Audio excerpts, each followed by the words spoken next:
Assalamualaikum, ahlan wa sahlan. Kita sudah tahu dengan buah yang bernama kurma, bukan? Kurma ini memang sangat terkenal terkhususnya di kalangan umat muslim.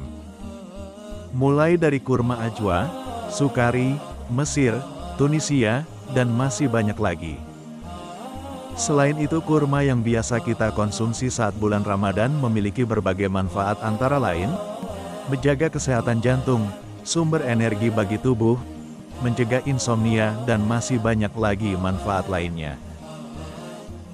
Di video kali ini kita akan membahas tentang mengenali berbagai jenis kurma dan ciri-cirinya. Dimulai dari yang pertama, yaitu kurma Mesir. Kurma Mesir, atau kurma yang berasal dari Mesir, dikenal dengan rasa manis dan lembutnya, serta tekstur yang sedikit lebih kasar dibandingkan kurma dari negara Arab lainnya. Contoh kurma Mesir yang sudah beredar di Indonesia yaitu Golden Valley, Giza, Multazam, Egyptian Date Saat, Barari, Golden Palm, King, dan masih banyak lagi.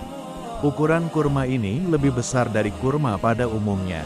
Walau tidak sebesar mejol, kurma ini sudah termasuk dari kalangan kurma jumbo.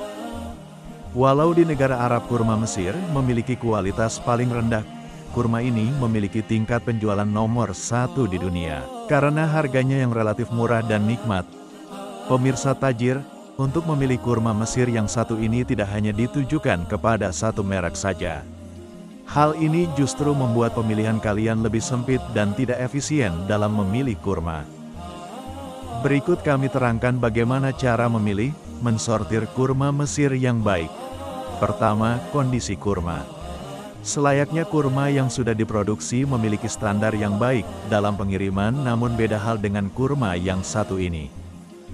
Jika kalian memilih kurma Mesir, diusahakan memilih kurma yang tidak terlalu kering dan juga tidak terlalu basah, karena kurma ini tergolong kurma tamer atau biasa kita sebut dengan kurma kering. Kedua, perhatikan kurmanya. Kenapa kami menyarankan hal ini? Di beberapa kasus kurma Mesir, terdapat beberapa kemungkinan kurma yang kita terima dalam kondisi kotor. Entah itu dari dedaunan pohon kurma dan pasir yang menempel pada kurma. Ketiga, jauhi kurma yang memiliki tanda hewan.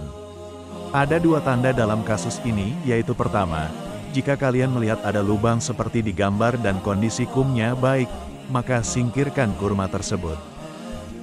Karena biasanya kurma itu sudah pernah dimasuki kutu kurma dan tak heran jika di dalam kurma tersebut sudah terisi telur mereka. Kita harus bedakan mana yang terjangkit kutu kurma dan pasir.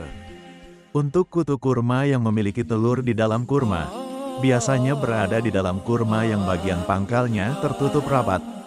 Dan untuk pasir, biasanya ada di luar kurma, atau ada di dalam yang bagian pangkalnya terbuka. Kedua, serabut putih.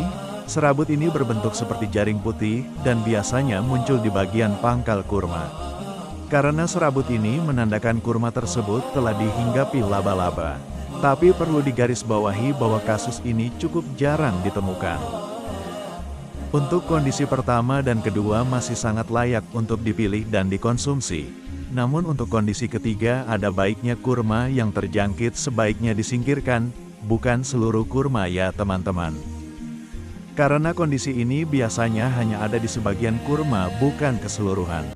Sangat beruntung jika kita tidak mendapati ketiga poin di atas. Demikianlah video yang saya sampaikan. Semoga video ini bisa memberikan manfaat dan inspirasi bagi kalian semua. Terima kasih.